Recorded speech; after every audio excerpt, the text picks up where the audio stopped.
Enfin, l'original est de retour pour une nouvelle vidéo. Donc du coup, cette vidéo elle est faite à 5h du mat. Là maintenant, je viens de regarder Saturday Night Main Event. Oh. Je pense que c'est le pire événement qui a été broadcasté dans l'histoire de l'humanité. Oublie Wargame. Donc j'avais dit dans le titre que c'était l'un des pires pay-per-view de tous les temps. Wargame à côté de ça, c'est littéralement Backlash 2000.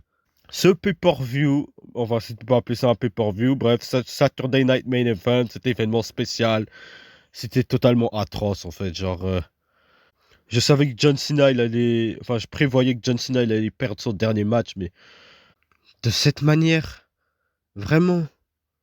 Je pense que j'ai pas encore les émotions claires, hein, parce que genre il est 5h du mat, et que je suis limite crevé d'avoir regardé ce show, donc je pense pas que je vais vraiment trop m'énerver. Et si je m'énerve, voilà quoi.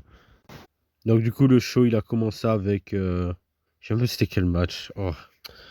Ah ouais, Cody Rhodes contre Obafemi dans un match champion contre champion. Le match était une totale perte de temps, vu que ce qui s'est passé dans le match, en fait, c'est qu'ils se sont battus pendant genre 8 minutes. Puis après, Drew McIntyre, il est venu de nulle part pour attaquer Cody Rhodes, ce qui a créé une disqualification. Et puis après, Obafemi et Cody Rhodes ont attaqué Drew McIntyre en 2 contre 1, et voilà, qu'on a à foutre. Après la suite, il y a eu Sol Ruka contre Bayley. Littéralement, le match, c'est Sol Ruka qui est en train de lever Bayley parce que Bayley, elle est juste totalement éclatée en fait. Genre, je peux littéralement juste compter dans les doigts de ma main toutes les prises que Bayley, elle a fait. Bayley, elle a enchaîné genre 4 clotheslines. Elle a fait son sunset flip powerbomb qu'elle fait sur la protection. Elle a fait un coup de genou sur le dos de Sol Ruka, si tu peux même considérer ça une prise. Elle a mis Sol Ruka à l'envers sur le coin et puis elle a fait une Embo Drop ou je sais plus quoi. Et elle a fait The Bailey to Bailey, ce qui n'est même plus son finisher. Et elle a fait son Rose Plant qui est son finisher mais qui a pas suffi parce que Sol Ruka a mis ses pieds sur la corde. Bref. C'est littéralement toutes les prises que Bailey a fait dans ce match. Hein. Et qu'on me dise même pas que Bailey, oh c'est une incroyable catcheuse. Non, elle l'est pas. Genre Sol Ruka, au moins elle faisait des prises intéressantes. J'avais un peu ça, elle faisait un peu trop de saut carpé, de trucs comme ça. Genre j'étais en mode. Genre elle faisait une roulade, puis après elle faisait un kick. Genre il n'y avait pas besoin de faire une roulade pour faire ce kick, mais bref. Et du coup le match s'est terminé avec Sol Ruka qui fait son finisher. Bailey elle essaye de s'échapper du ring. Mais genre Sol Ruka la tire, Bailey contre avec un pin, Sol Ruka contre encore avec un pin et elle gagne. Et je me suis dit, pourquoi pas avoir juste donné la victoire à Sol Ruka de manière clean. Hein. C'est pas comme si battre Bailey clean, c'était quelque chose d'impressionnant dans tous les cas. Et d'ailleurs, Bailey était venu accompagné de Lyra Valkyria. Et Sol Ruka était venu accompagné de l'autre. Là. Je sais même pas c'est quoi son blaze. Bref. Elles n'ont eu aucun impact sur le match. En fait, les meufs sont juste venues pour regarder le match en avant-plan. Ok. Mais voilà. Après, le troisième match, c'était... C'est quoi encore le troisième match? Ah ouais, Jivon Evans et Leon Slater contre AJ Styles et Dragon Lee. Le match, je l'ai totalement zappé en fait parce que genre j'étais en train de bouffer en fait. Et j'avais oublié que le match il était en train de se dérouler du coup vu que vu qu'il y avait la pub et je me suis dit bon ben je vais juste bouffer hein. Et quand je suis revenu, ben le match était déjà terminé en fait. Et c'était AJ Styles et Dragon Lee qui avaient gagné le match. Donc voilà. Qu'est-ce que tu veux que je dise de plus? Et du coup, on revient directement au main event. John Cena contre Gunther. Ah, putain. Ce match est totalement inacceptable. Hein. Je pense franchement que genre là, c'est... Si le plan de Triple H était de ruiner la tournée d'adieu de John Cena, ben bravo. Hein. T'as réussi. Hein. T'as vraiment réussi. Hein. La tournée d'adieu de John Cena s'est terminée avec John Cena qui tape out face à Skinny Fat Gunther dans la quarantaine qui a pas de charisme, pas de star power et pas d'habilité d'être une star mainstream. On est à là. J'avais entendu des gens qui disaient sur Twitter que mais John Cena il doit être sans doute le type qui a voulu que Gunther soit son dernier adversaire et je suis en mode non en fait. Ce qui s'est passé en fait c'est que John Cena il n'avait pas d'autre choix que Gunther hein. Et que vu que John Cena est quelqu'un de respectable et quelqu'un avec de l'honneur, Mais il a accepté de affronter Gunther en se taisant et en faisant le job. Le match il était pas mauvais parce que je me disais dans l'idée que John Cena il va rassembler les decks autour de lui pour battre Gunther.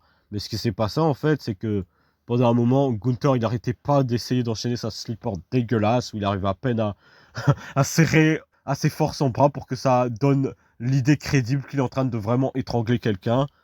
Et du coup, John Cena, il essaye de s'en échapper. Gunther, il revient. Il refait sa slipper.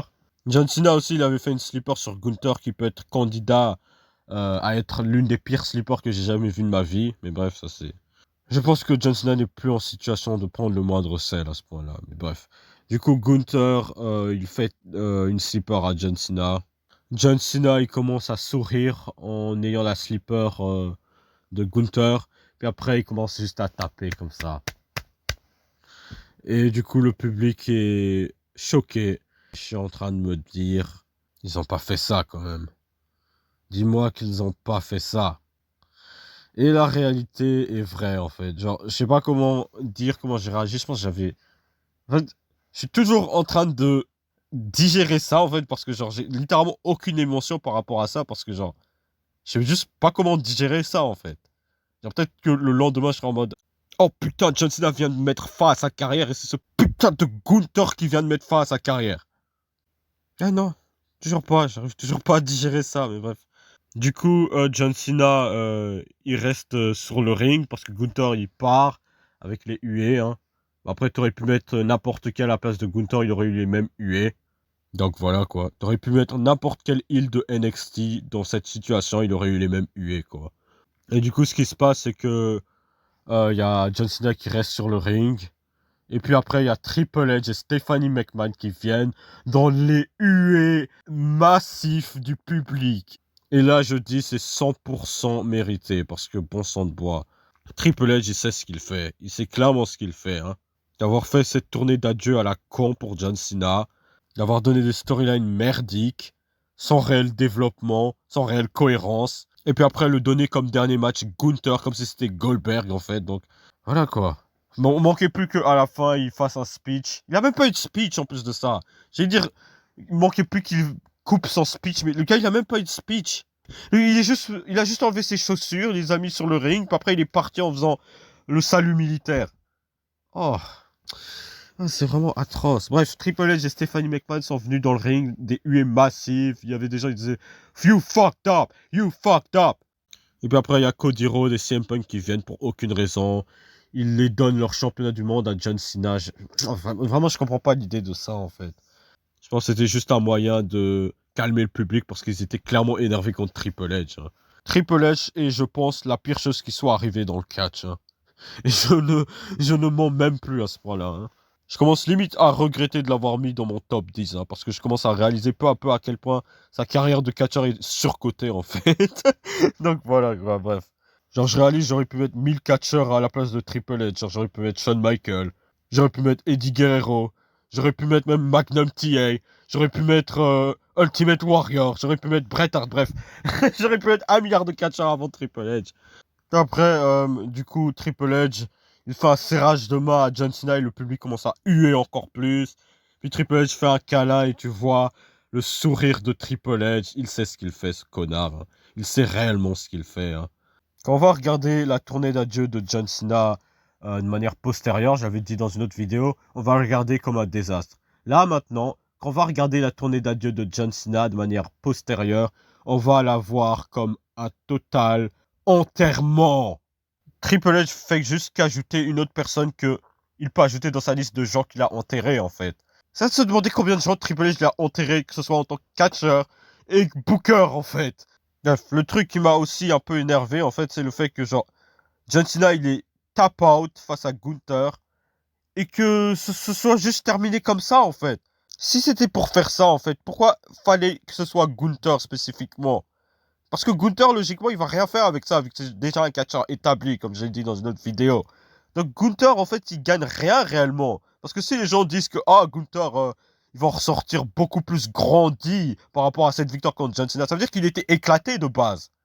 Ça veut dire ça, en fait, parce que, genre, le gars, tu le présentes en tant que 2 fois champion du monde. Genre, c'était pas un match qui était présenté de manière à être intéressant envers les deux catcheurs qui se combattent, en fait. C'était clairement un match qui était présenté comme un passement de flambeau.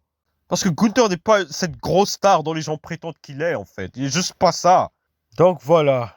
Le catch est mort, c'est bon. Là, c'est terminé. Hein. John Cena était legit l'un des seuls catcheurs qui rendait l'année 2025 intéressante. Et maintenant que tu l'as enterré, broyé, étouffé, humilié et retraité, B maintenant t'as ton roster merdique où tu peux maintenant prétendre que Gunther est cette star qui précède John Cena.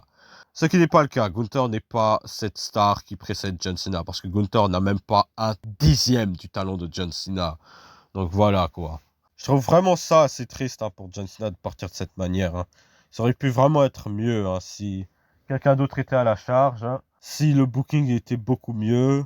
S'il n'y avait pas eu tout le truc avec The Rock, le heel turn, avec Cody Rhodes. Si Triple H n'était pas à la charge du booking et qu'il pensait pas à son ego, qui n'était pas si égocentrique, bref. S'il n'y avait pas eu tout ce bourbier, tout ce bordel et toutes ces rancœurs, bref. Mais voilà, hein, on a les choses comme ils sont là maintenant. John Cena a mis fin à sa carrière. Et c'est comme ça, quoi. Donc, merci John Cena pour avoir bercé nos enfances, pour avoir marqué toute une génération, malgré le fait que c'est pas la manière dont j'avais espéré qu'il parte. On peut dire quand même merci pour tout le travail auquel il a contribué. Et du coup, c'est tout ce que ZOG avait à dire. ZOG vous dit de vous abonner, de liker, de partager, de commenter.